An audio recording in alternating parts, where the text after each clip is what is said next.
So for this evening's talk is, often I just ask people, anyone who want me to talk about something can. Sometimes the last week, if you remember, the topic of my talk was Buddhism and rubbish.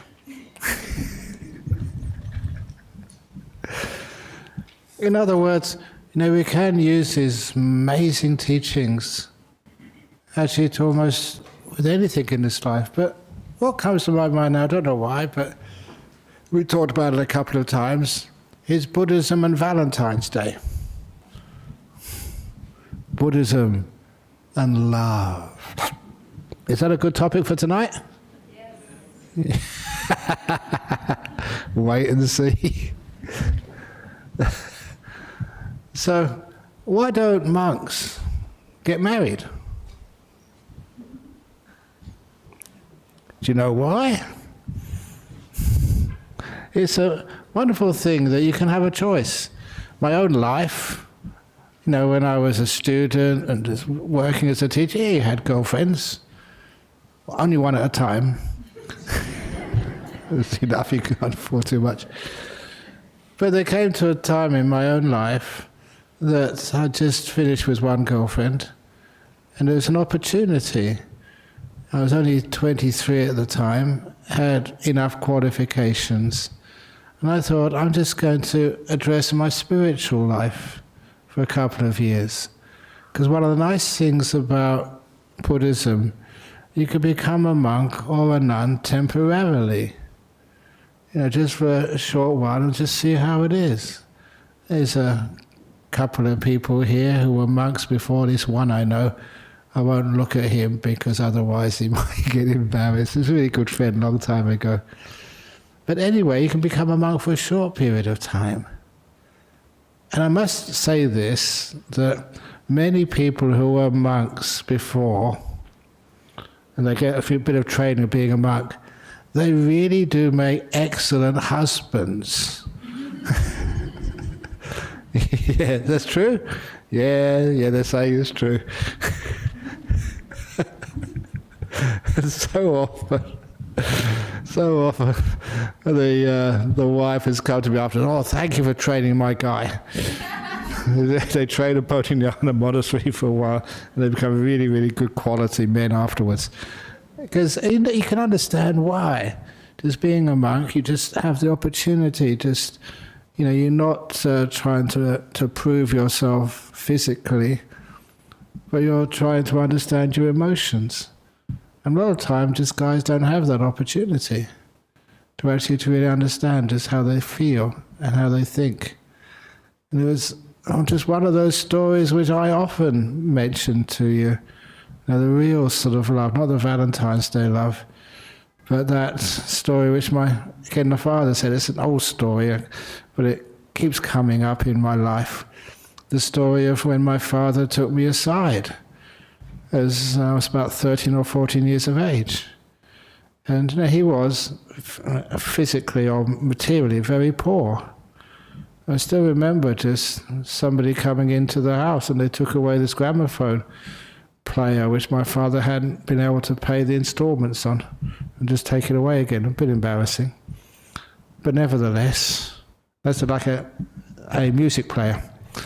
Gramophone. And I thought everyone would understand that word, but I checked myself because they don't have such things anymore. It's all on little electronic devices. But in those days, you had a little disc, and you had to put the disc on and put this needle on it and get it going and listen through a loudspeaker. Anyway, so he took me aside in his beat-up old car, and he parked. I remember this. Even though this is so many years ago, I can just think of it, it's just fresh in my mind. I even remember the name of the road in Acton, London, Churchfield Road. Wow. Anyway, he parked the car and turned to me and said, I just want to say something to you, son. So whatever happens to you in your life, however you turn out, please know that the door of my house will always be open to you. Very simple statement.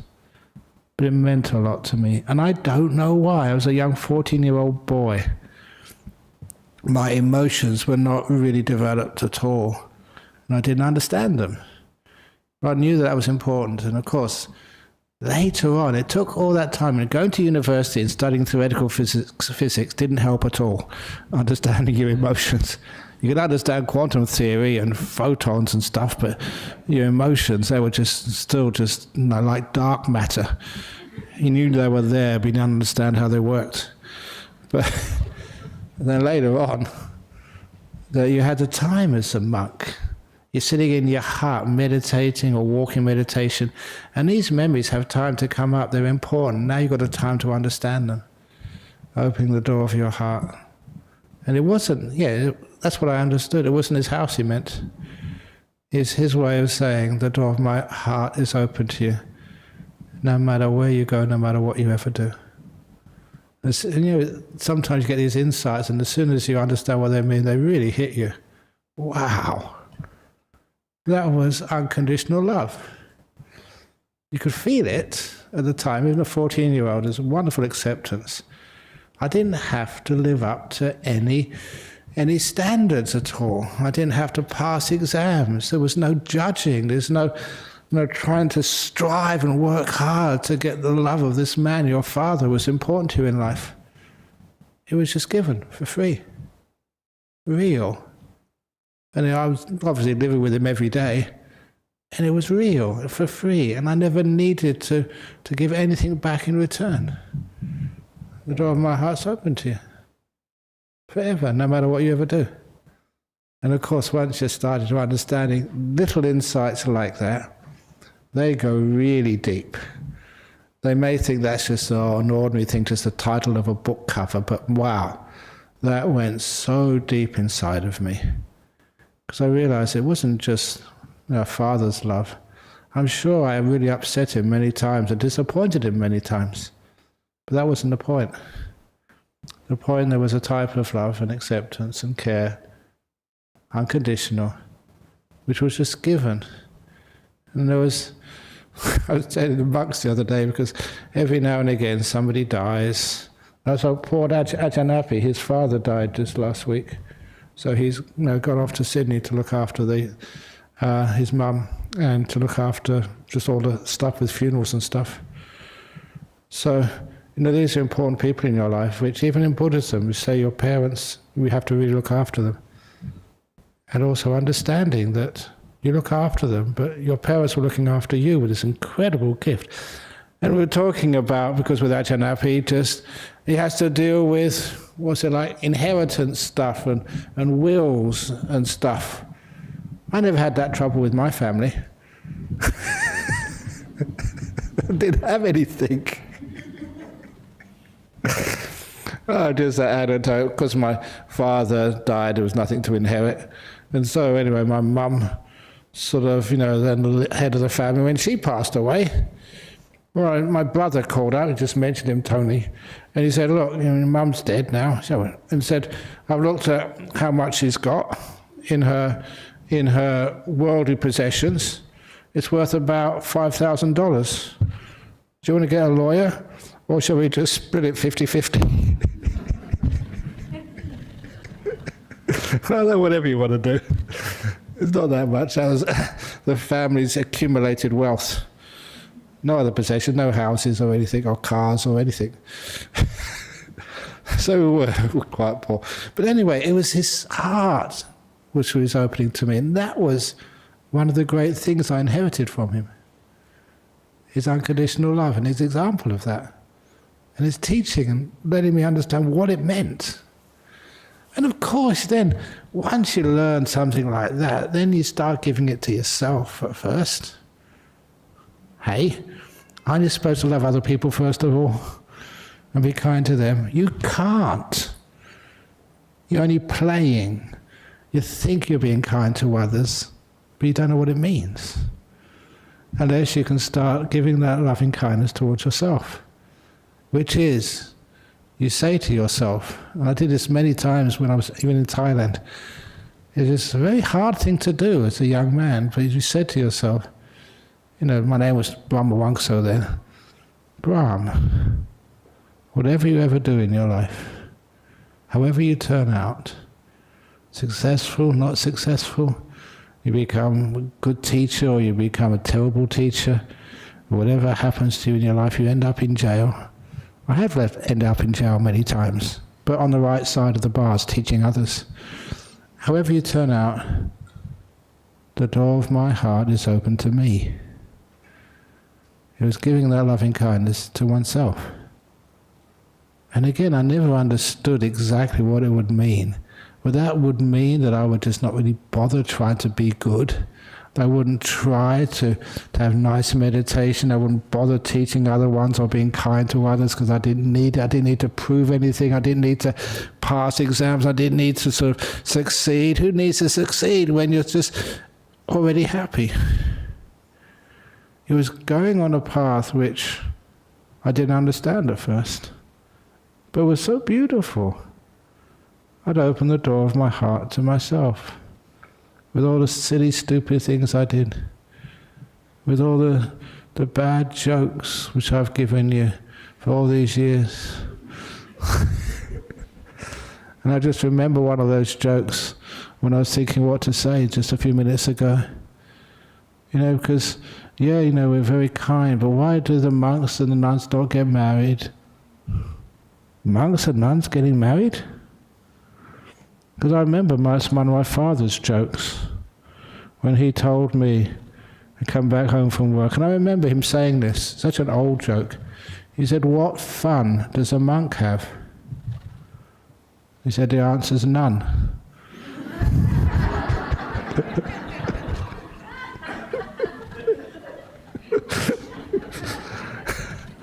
That's number one, it's not true. It's not my joke, my father told it. But it still makes me laugh.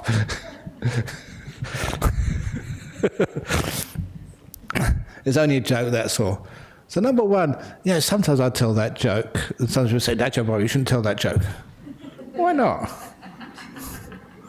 Because it's not meant to be true. It's meant to give people a sense of joy and happiness, and it's, of course, it's not true because a monk, as you can see, we have lots of fun. That's another thing which I like about the BSWA.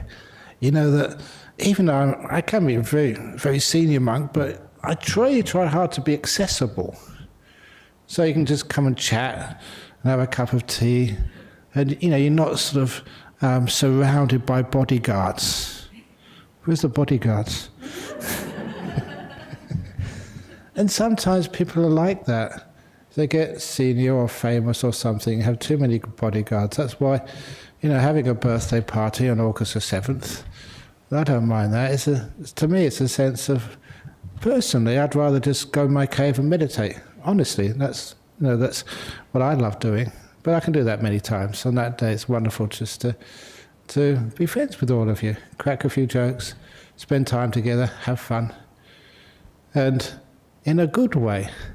And it's saying you don't need sort of alcohol to have fun. You don't need sort of sexual relations to have fun. You don't need anything, just a kind heart to have fun. Just open the door of your heart to yourself. And you realise that Ajahn Brahm with all his silly jokes and all his different ways of doing things and stuff. Nevertheless, I think you notice I'm pretty much at peace with myself. You're at ease with your life. And it's true that sometimes I go back into my cave, it's in serpentine when I meditate, and sometimes I'm tired, so my meditation's very sleepy. Cause and effect. It's not me, it's my body. I never feel guilty about that. Well, it's not my fault. None of my business. I'm just tired. At other times, you go back there and you'll be working all day, and then you've really got lots of energy. It's not my fault. You got some nice meditation. You find that this is the nature of life. And why on earth do we look at some things as failure and other things as successes? You don't give things a name like that anymore. Success and failure, that is what causes so much stress in your life. So instead, and all your successes, I don't know how many people have been successful in their life, and as if you've been successful once, you have to perform again, only better next time. And if you fail, you have to perform better next time. Whatever you do, you always have to do better next time. And I saw through that when I was really young, doing really well at exams at university and at school, and then it wasn't enough. You know, you go to a place like Cambridge, I mean, that must be good enough. No. You've got to sort of, get your first class honours. Oh, come on, all the degrees, is that not all right? No, first class honours, and that's only a BA. Then you've got to do an MA, then you've got a PhD, and you've got to do a double PhD. And of course, you know what PhD means, don't you? What it stands for? Permanent head damage.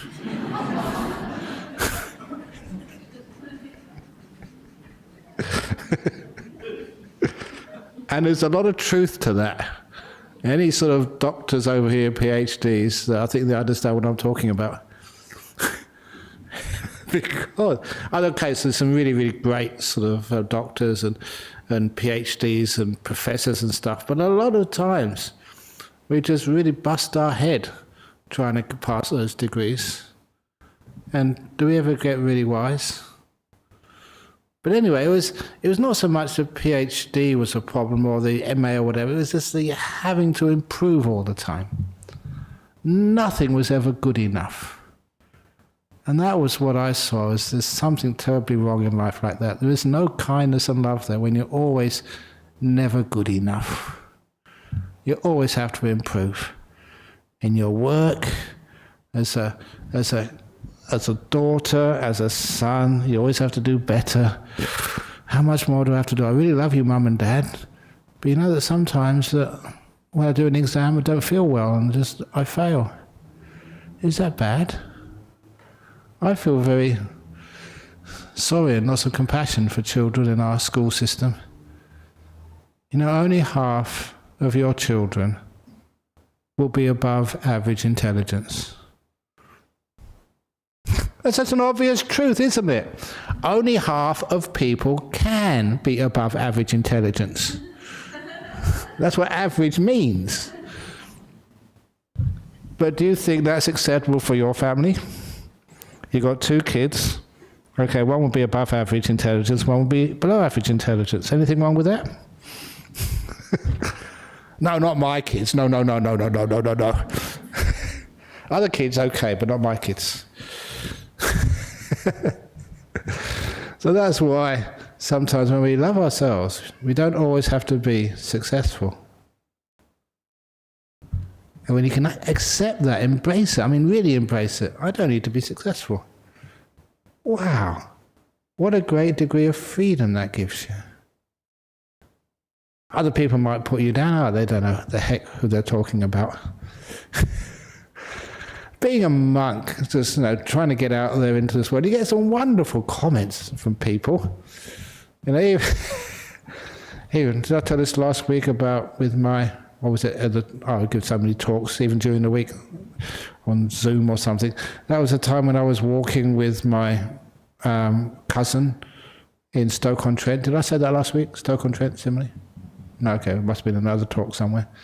But anyway, I was visiting my family in England, and my mother came from the Midlands of England. Stoke-on-Trent was where she came from. And so I was visiting this cousin. He's a really nice man.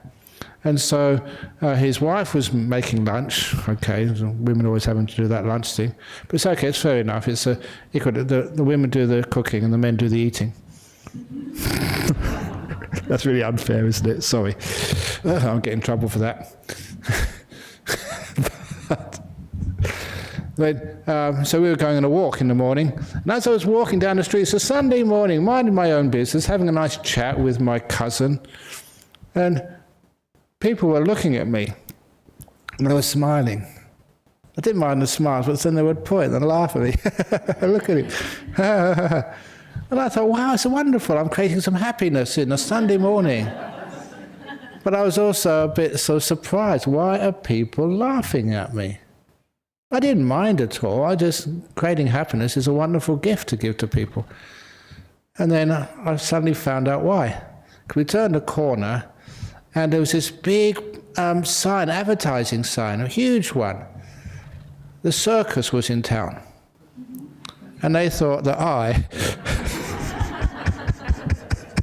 was one of the clowns. It was true. We asked a couple of people, so, are you the one of the clowns in the circus? Yeah, let's see you do a trick. So I'm a monk, not a clown. Is that true? but anyway, you don't worry what people think about you or what they say about you, but you make use of it. So I was creating some happiness there. I remember another time, oh, here we go, when on these hot days, you remember what summers used to be like in Perth? Hot? Not last week. Did you miss the hot weather? No. Because when it's hot, people want it to be cold. When it's cold, people want it to be hot. Weird, isn't it?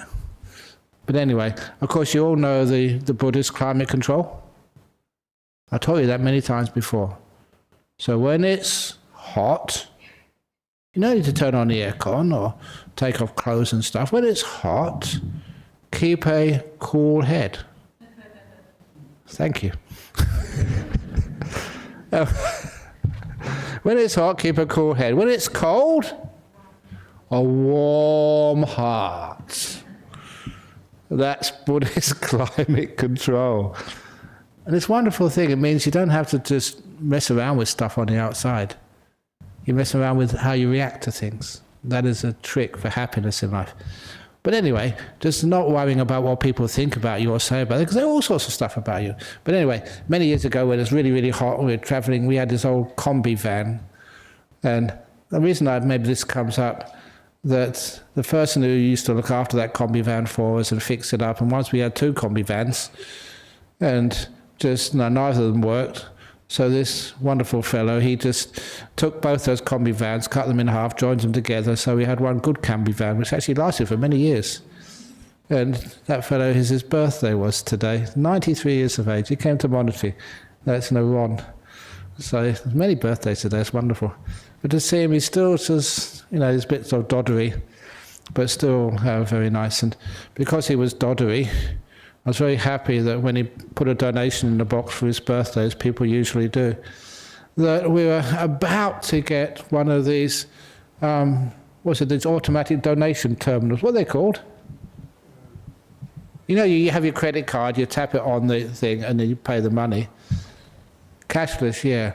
I was very happy we didn't have one of those at this time today, because, he was a bit sort of doddery, some Parkinson's disease.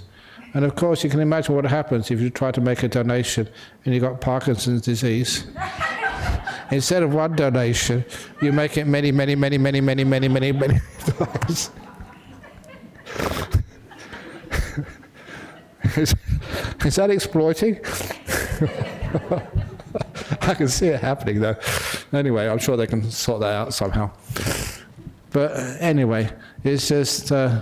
and we were just driving around down Leach Highway, a big highway. That was many years ago. Had all our windows open to get some fresh air because it was really hot. And we came to the traffic lights, and another car just pulled up alongside us. I was in the passenger seat, the window open. And there was a group of kids. It's the holiday season, January or February sometime. And they were shouting at me. And they were pointing at something. Hey, have a look at this.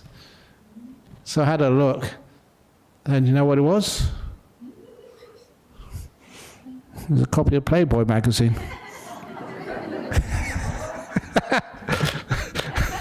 These were naughty kids in the car. I said, hey, have a look at this, monk.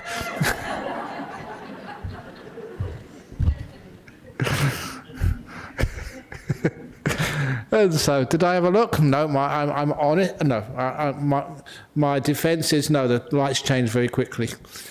But anyway, I was just laughing my head off because I realised if I was a young man, that's probably what I would have done. Just, just to see a monk and just try and just have a bit of fun and games. But, it's it was good in the sense of the person was not not being mean and nasty, just young men being young men, just the sun being the sun and making it hot, just life being life. So when people just do criticize you or praise you, it's just life being life. Which one is the right Ajahn Brahm? I haven't figured that one out yet. I don't think any of them are. Because sometimes you're really, really on the ball and you can give some deep teachings which really help people. Yeah. Sometimes you're totally off your game, as they say. And sometimes you give something and it just really confuses people. But my trick, can I let you into some secrets? If I say something stupid which you don't understand, because I got it wrong, or I didn't explain it well, I tell everyone, because that's profound. Because if it's really profound, it means you don't understand it because I didn't teach it right. I saw that when I was a young Buddhist. And I go to all these talks, and the rubbish which I heard was amazing. But afterwards, we'd all go out afterwards, it's totally ridiculous stuff. And afterwards we go, oh, that was really profound. Yeah, it was very profound. Did you understand it? Oh, I didn't understand it, that's why it must be profound.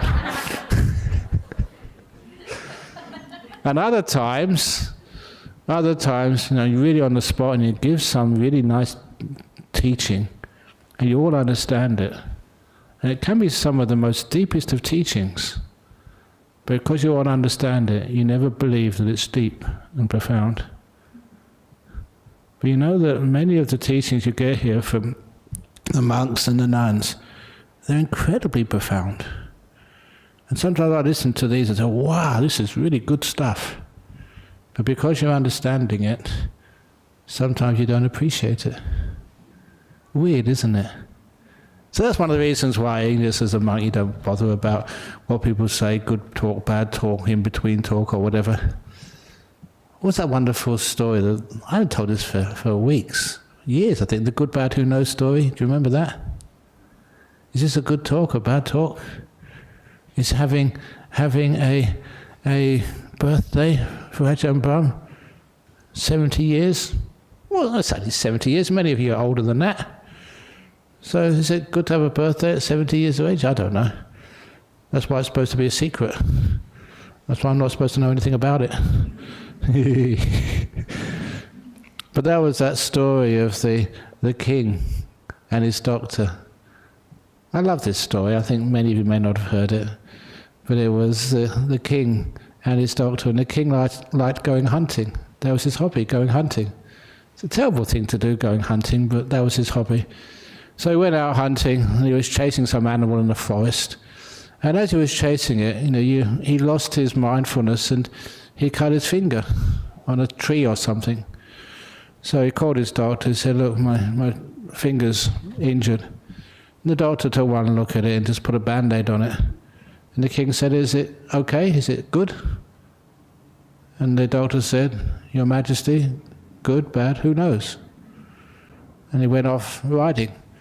By the time they got back to the palace, after the hunt was over, the wound had actually swelled. It was infected. So he called the doctor over again and said, no, doctor, look at my finger. And the doctor took the band-aid off. Oh yeah, it's really got worse. So, he cleaned up the wound, put some proper ointment on and a sterile bandage on his finger. And after that little procedure was over, the king asked the doctor, is it okay now? And for the second time the doctor said the same answer, good, bad, who knows? When you ever gone to see a doctor, has he said that to you? How's my cancer? How's a biopsy? Is it good? Is it bad? And the doctor replies, oh, madam, good, bad, who knows? What would that do to you?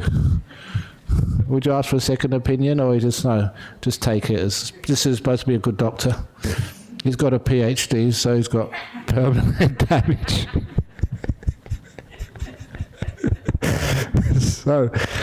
So anyway, a few days later, the king called the doctor again, because the finger was really in trouble. It got all black. And so, oh my goodness, said the doctor, that's really, really serious. And so he said, I have to amputate it. So he had to cut the whole finger off. And this time, the king was not interested in, is it going to be okay now? The king was so upset with this stupid doctor, he threw the doctor in the jail. Kings can do that. Throw him in the jail, no trial or anything, in the dungeons of jail, locked the door himself and said, you stupid doctor, what do you think of this now? And the doctor said, well, being in jail, sir? Good, bad, who knows? Oh, what a stupid doctor that is. He's crazy, he's mad. And so the king went away, left the doctor to rot in jail.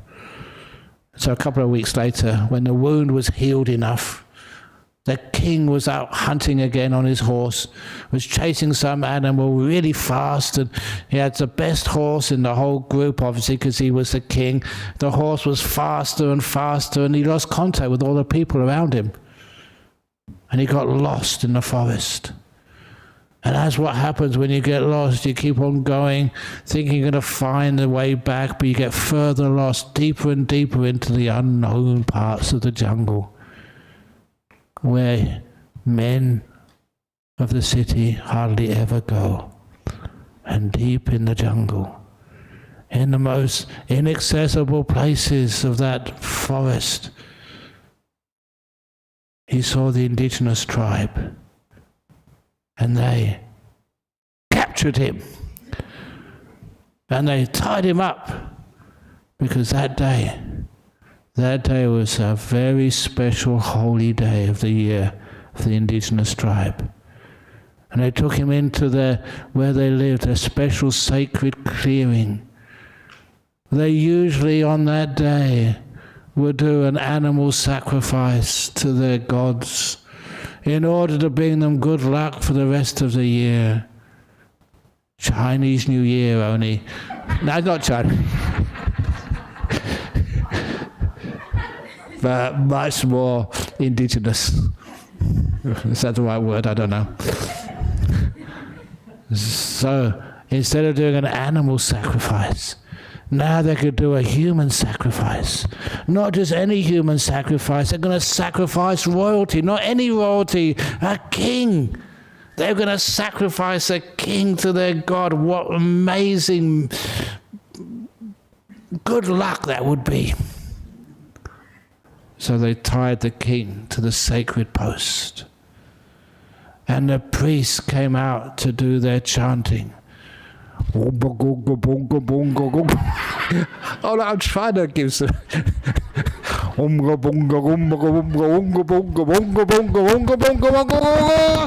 Oops.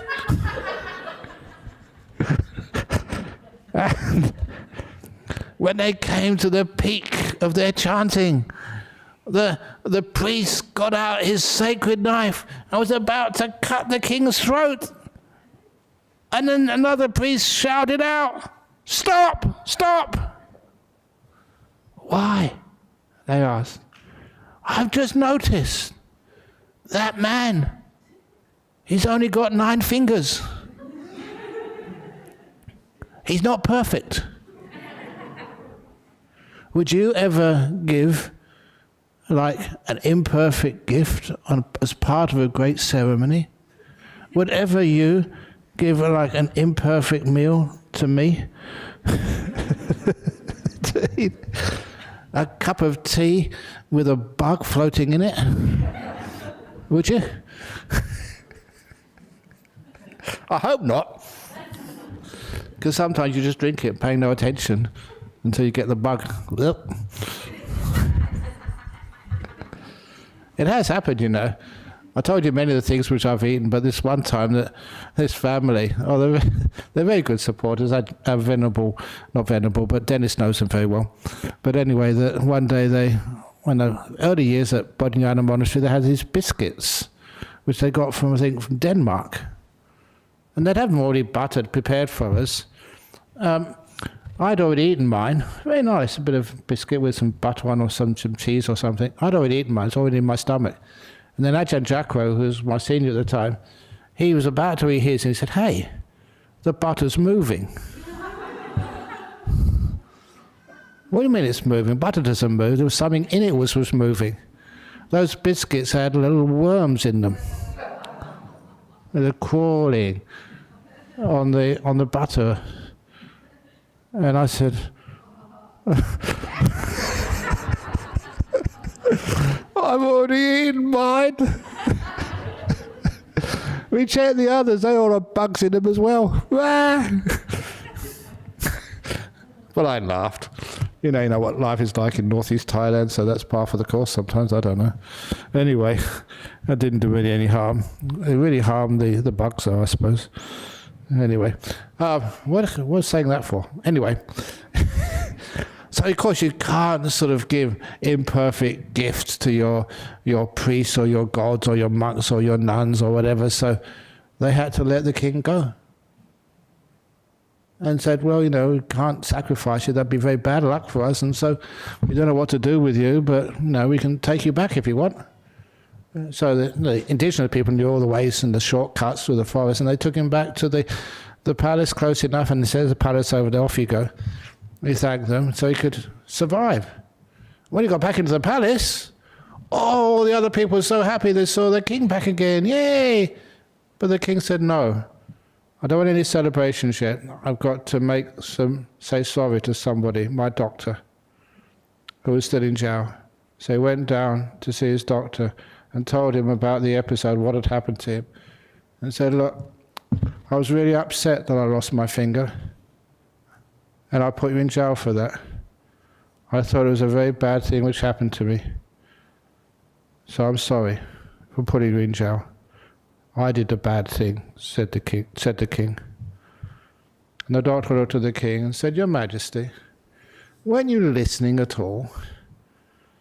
When you put me in jail and you asked me how I felt now, didn't I tell you that being in jail, good, bad, who knows? It was good I was in jail. What do you mean, said the king, being in jail? Well, look at it this way, Your Majesty. If you hadn't put me in jail, I would have been on that hunt with you. My horse is very fast. I'd have got caught too. And I've got 10 fingers.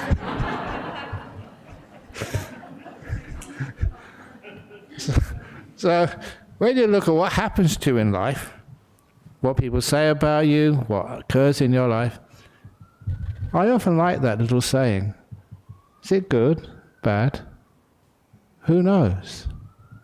You do your exams in year 12s, you pass, you fail, you get this mark or that mark. Is that a good mark or a bad mark? Who knows? And I often look at that in my life. When Ajahn Brahm went off and I had to take over Bodhinyana Monastery, was that good? Was that bad? Who knows? I can't know that. And sometimes when you look back at what happened in your life, sometimes you think, oh, what would have happened if he hadn't disrobed and I could be second monk forever? What happens if I'd have just gone to another monastery? What would happen if? And there's a word in religious philosophy, spiritualism, there's a word which describes this problem about looking back in the past and thinking, I could have done more. I could have done differently. Maybe I shouldn't have done what I did do. If I'd have done something different, what would have happened? And that word is ineffable. It comes from the word ineffable. I don't know if you ever heard the word ineffable. Sometimes when you look at deep stuff, they say the nature of God is ineffable. The nature of Nibbana is ineffable. The nature of existence is too big for the human mind to actually comprehend, so it's ineffable. And sometimes you look at that word and think, what the heck does that mean? Because it means ineffable. It can't be effed.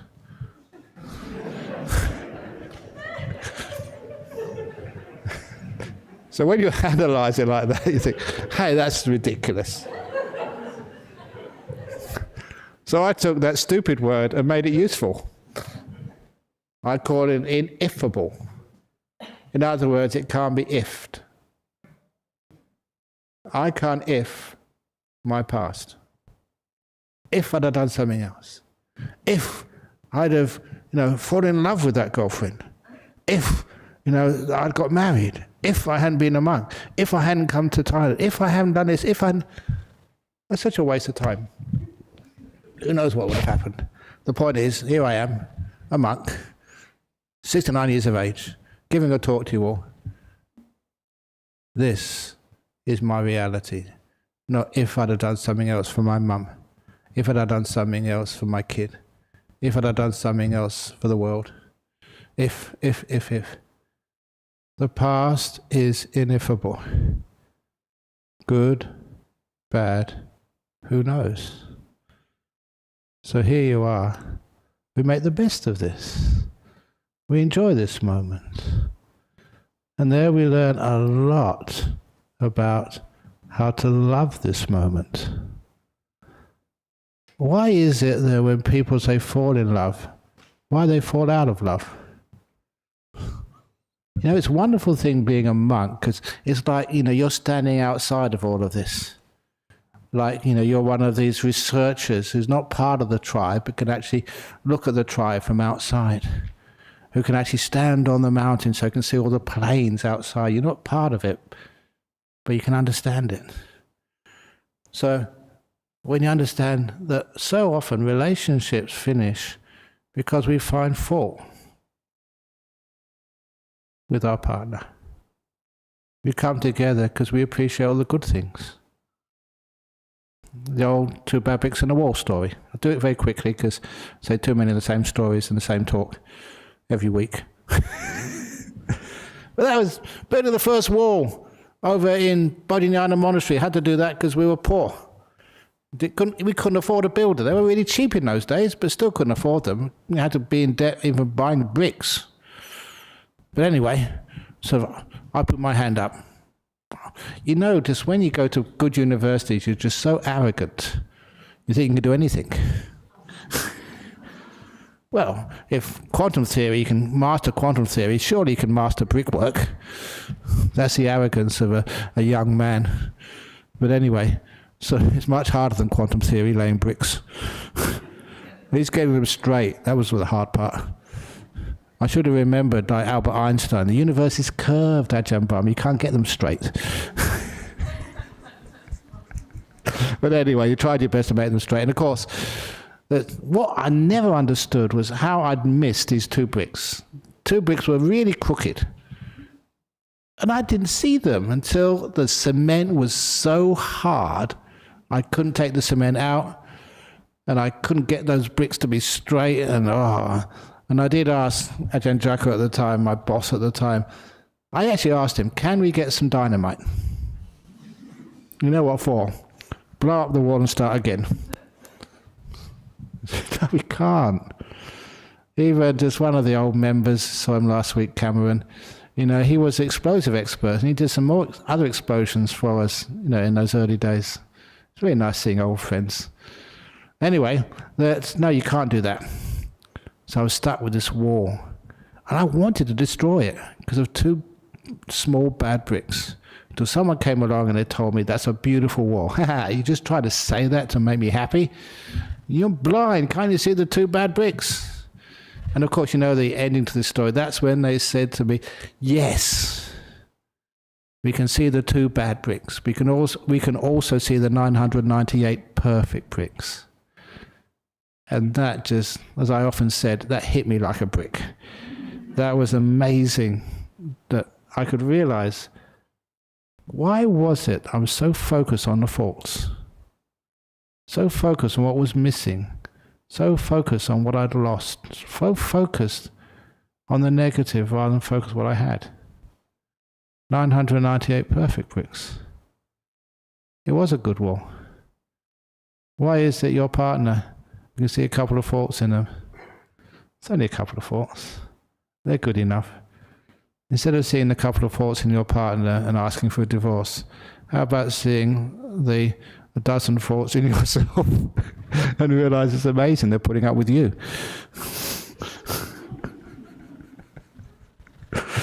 And realizing they're just really two good people anyway, so might as well just enjoy each other's company for a long time.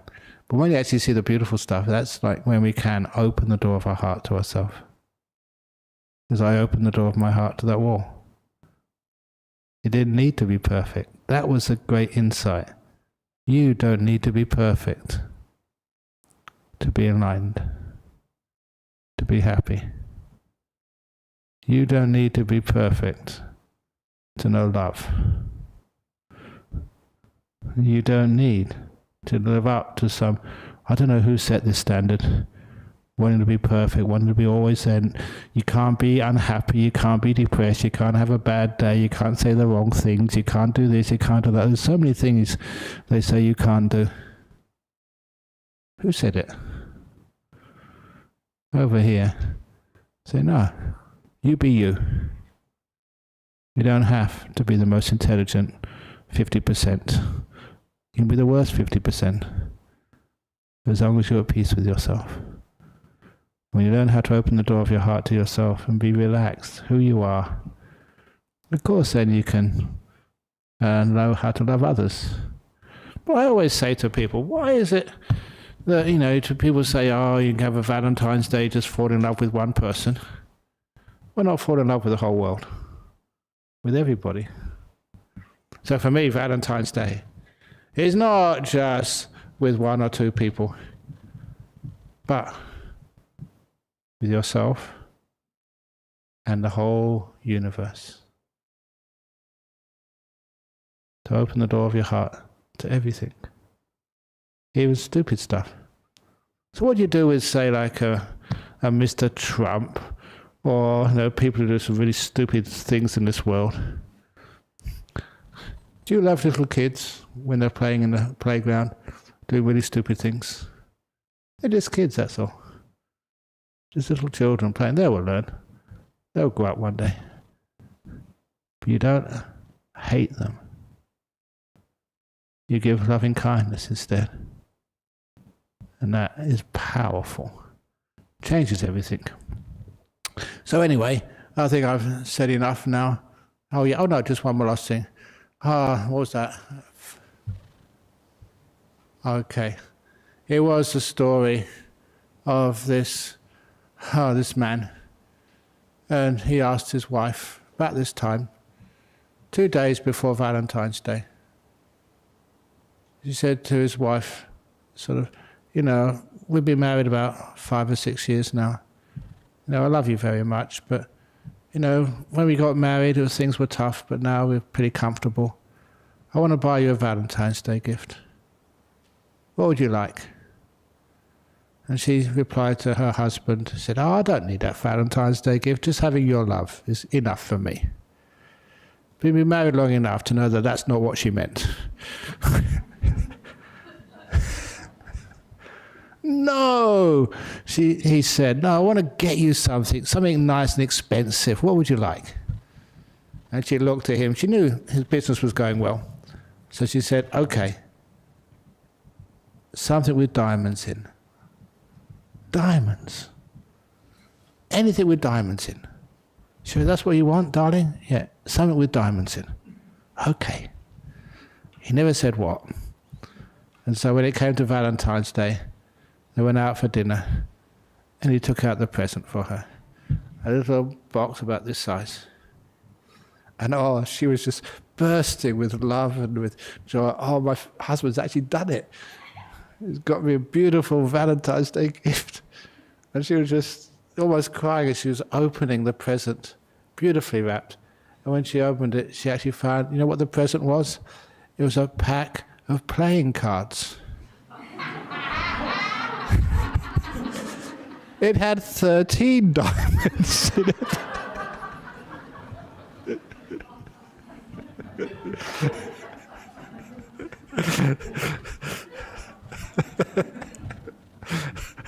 So please don't do that because Ajahn Brahm told you to. I'm not taking any responsibility for it at all, so thank you for listening. Sadhu, sadhu, sadhu. Sadhu, sadhu, sadhu. Okay, we've got some comments, I hope, or some questions from overseas. Any questions from here, from the floor, on the talk about just being kind and just getting some idea of learning how to love oneself, learning how to love life. It's the best thing for Valentine's Day. Okay, yeah, we've got some questions on the little machine. Here we go. Okie dokie. 1, 2, 3, 4 questions from Germany, United Arab Emirates, Indonesia, and USA. Dear Ajahn, my grandma got very sick and says she's tired of living. Since chanting is so powerful, is there any chant lay people can do for loved ones? What do you mean? So they're not tired of living? Yeah, there's lots of chants you can do. We've got to find out what her... This is from Germany. Grandma got very sick. And what's a nice chant for grandma? Maybe you can start chanting the Beatles, All You Need Is Love. Grandma, that's probably her generation. Now, the Buddhist chants, the way they work is that you're focusing your attention on the chant and also for your sick grandma. And when the grandma realizes just how much you're caring for her, the energy you're giving to her, and the goodness from which it's coming from, then that chant has power. Power to inspire and give lots of good energy to your grandma or to anyone. So chanting is powerful because of why you chant it, how you chant it, and basically where that chanting is coming from in your heart. It's not so much in the words as in what those words mean to the person who chants it and to the person listening to the chant. From United Arab Emirates, dear Ajahn, is it true that Siddhartha Gautama had seen the 4 sights and had left all of a sudden during the night, as they say in traditional palaces? Is there a sutta for reference? Yeah, there's many suttas which has that reference. That is when the Buddha was like this wealthy young man and just had basically everything he wanted, and his father was trying to actually protect him or shield him from the pain and disappointments of the world. Young man thinking that basically the world's their oyster, as they said. So anyway, he saw the old man, the sick monk, the old man, the sick man, the dying, the dead man. So old age, sickness and death. And then saw this holy person. And now basically like a monk or a wanderer or one of the religious people just walking peacefully down the road. And I think I mentioned somewhere anyway recently that when I saw my first monk as a student, that really was a very powerful image for me. Someone had actually left the world and was being a simple living ascetic. So those are the 4 sights, and the Buddha thought that, yes, he's got a wife and a kid, but he said if he doesn't do it now, he will never do it. So he did leave home, knowing that his wife and kid would be well looked after by the family, who were extremely wealthy. It's a tough decision to make, but apparently that's what the Buddha did. And later on, when he came back to see his family, now an enlightened Buddha, his father came up to him and said, father was his father, and said, "This is your son, give him his inheritance." He said, "Okay." So the Buddha ordained him as a novice. And that little novice, Rahula, became another enlightened being. So that's what we inherit from others, from our parents, from our friends. It's not so much money, but the goodness, example. That's the greatest inheritance we have. From Indonesia, dear Ajahn, what's your view about love between man and woman, which is often conditional? We married, does it mean we create another karma? What is Buddhism view about sexual desire?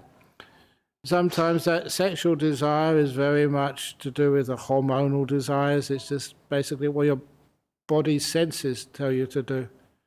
But sometimes you can resist that and see something a bit further, because everybody has to practice some form of celibacy. Obviously, monks and nuns, we practice 100% celibacy.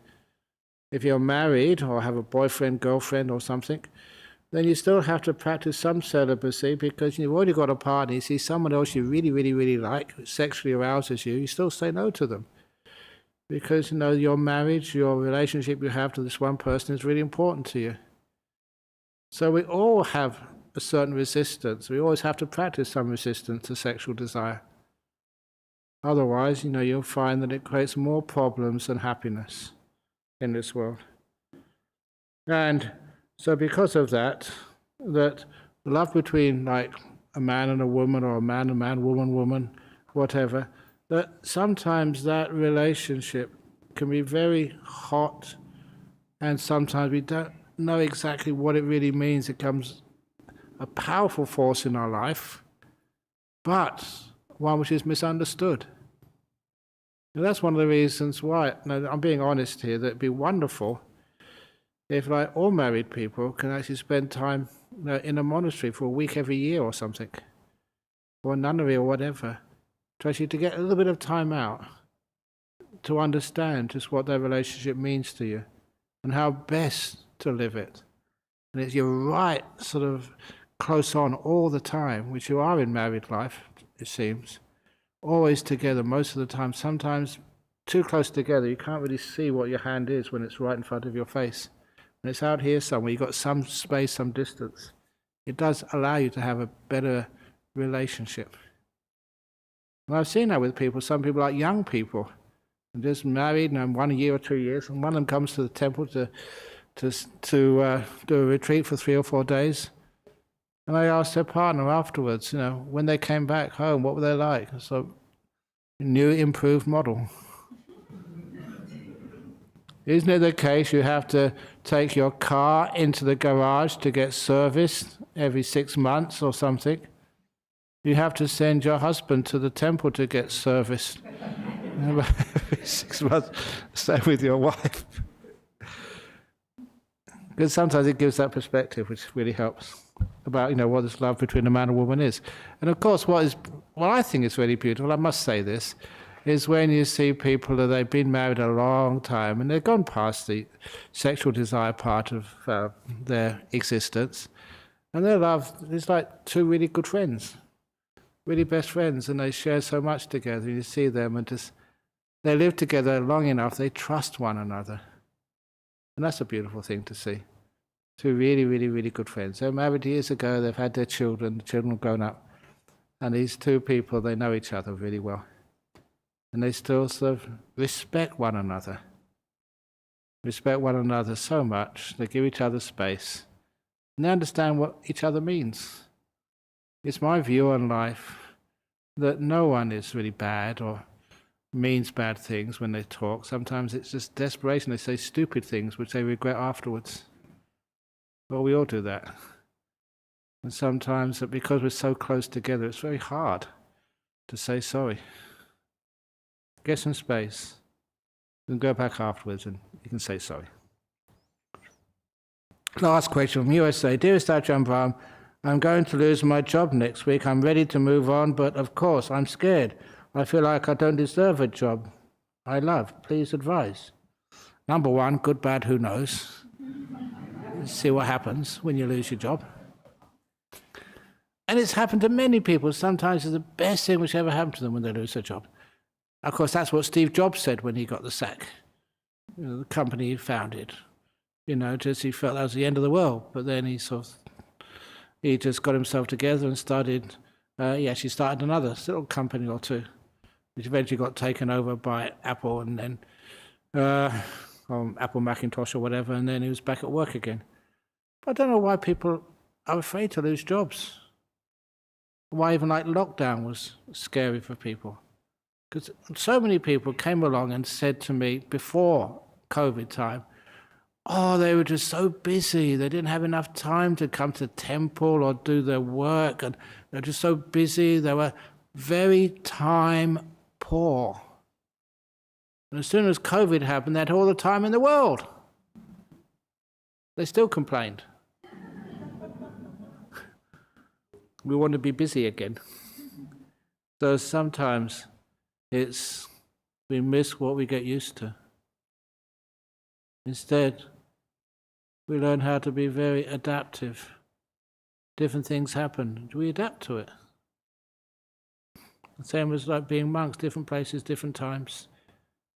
So we adapt to the different situations which we face. We can always adapt to something or other. And always seeing the good in it. So you lose your job, see the good in what's losing your job. You're going on holiday. Yay! Long service leave. Yeah! Long service leave for the rest of your life. Oh, yeah. So I don't know, but sometimes what we do have is sometimes we have these commitments, financial commitments. And that's what we're really afraid of. So it's really wonderful for people to know how to live simply. So they don't need to have big houses. They don't need to sort of have expensive clothes. They don't need to go to restaurants to eat. No, we don't need that much to live comfortably.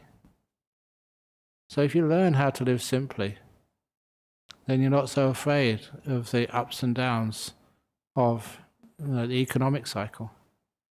You know, you can always get by with happiness and joy. Here we go again. I'm just talking too much again. Oh, I've got a good excuse. You can't see the clock clearly from the back there. And my clock over there is full on the floor, so it's not my fault. Sorry. So, any questions from the floor before we finish off this evening? Okie dokie. So, that's it, folks. See you again another time at the same place for another talk. So thank you all for listening, and to the Valentine's Day talk. Hope it was useful for you. So now we bow and do the Arahant Sammasambuddha.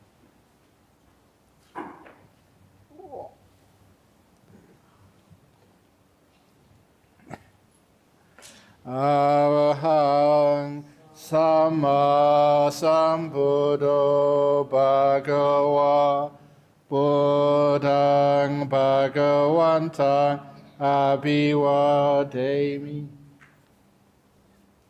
Suwakato Bhagavata Dhammo Dhammang Namasami Supatipano Bhagavato Sāvaka Sangho Sanghang Namami.